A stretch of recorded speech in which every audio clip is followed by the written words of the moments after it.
Ended defense. Sorry, The defense has made a thorough research and has presented it beautifully. Do you agree that the media is focused on the salacious content? Yes. Sorry to say. Yeah. Attorney, were you happy that Attorney Nicholas Kaufman brought up the statements pertaining about jurisdiction issue? Yes, of course.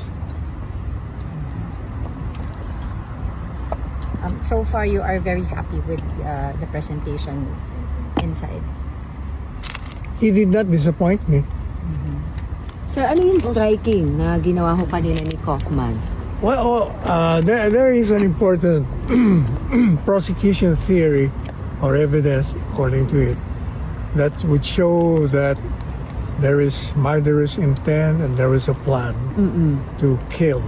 And that was the document circular of the PNP, which it highlighted on the word neutralize. Opo. And yet the very document says that you should effect the arrest following the laws as well as the rules on engagement. And that's why Attorney Kaufman was saying, you're presenting a document which is against your own case. Because that very document shows that the PNP is following the laws of the country. Pero that's contrary to what the prosecution has presented earlier. I mean, in the previous days po, Attorney. Yes, kasi nga they're saying na yung circular na yon says na that is the command. The word neutralize means kill them. Opo, opo. Attorney, sinabi po ni Attorney Kaufman na walang ebidensya, there's no sufficient grounds. There's what? Yeah. No sufficient grounds. Okay.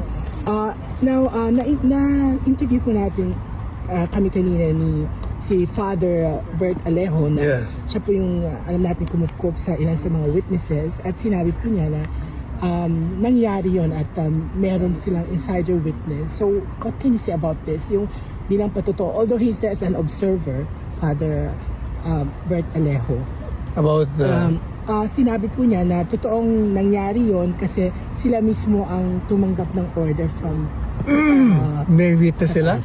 yung sinasabi pong insider witness na ano. Eh bakit di sinight na prosecution? Kung totoo yan.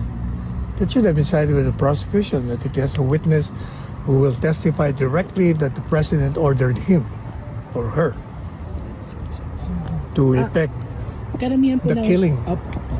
So most of the, yun na nga, Attorney Kaufman has cited mostly yung sa prosecution, puro speeches lang yung kanilang, the speeches of former President Duterte. Plus yung circular, yun nga ang inaano na, yung speech tapos yung circular parang 1 plus 1 equals 2. Eh pero lumalabas ngayon, the very document itself destroys your cause.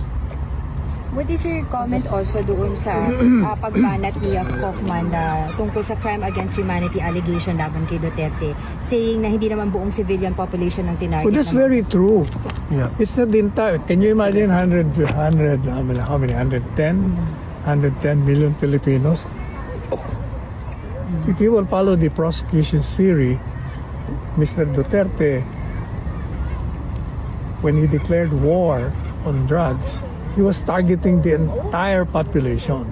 As correctly pointed out by Attorney Kaufman, it was only limited to those perceived to be or suspected to be criminals.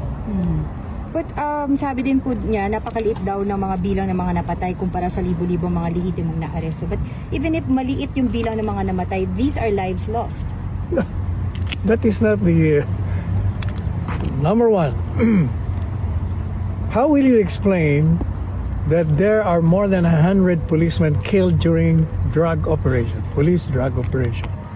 More than 100 also, and the record will show that, have been seriously injured. If it is true that these people were killed senselessly, defenseless, how would you explain that?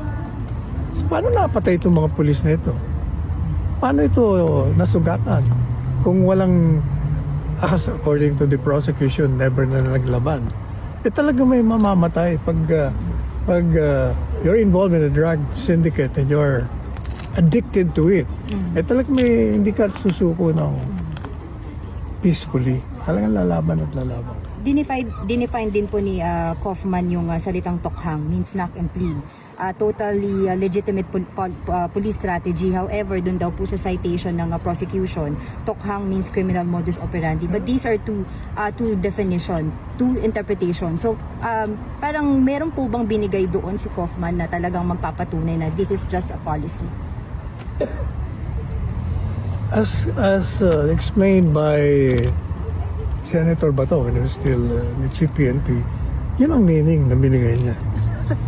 At yun ang pagkakaintindi naman ng lahat doon sa lugar nila. So, attorney, in a nutshell, for the 2 sessions ngayong kanina umaga at ngayong tanghali, kayo ho ba'y satisfied with the way, attorney? As I said, he did not disappoint me. He made a thorough research. Saka tandaan yung sinasabi mo na may mga napatay. There's no question about may napatay. We're not questioning about na walang napatay. Ang sinasabi namin, this is a criminal case. Kung may napatay, you cannot just point to somebody like Duterte making an order through his speeches and tapos konektado na kagad sa pagpatay. You have to prove to us. Like for instance, the claim of 30,000 people being killed. Nasaan yun? Where are they?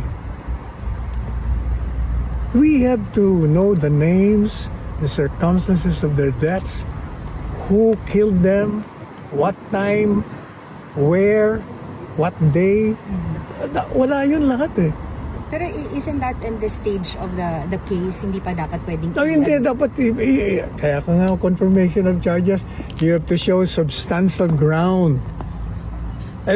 Wala nga eh.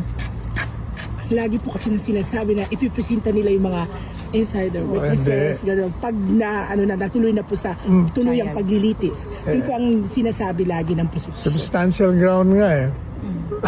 Dapat pinipresenta na nila yun. Okay po. Okay, attorney. Oh, pwede Thank na you. ba ako? Thank you.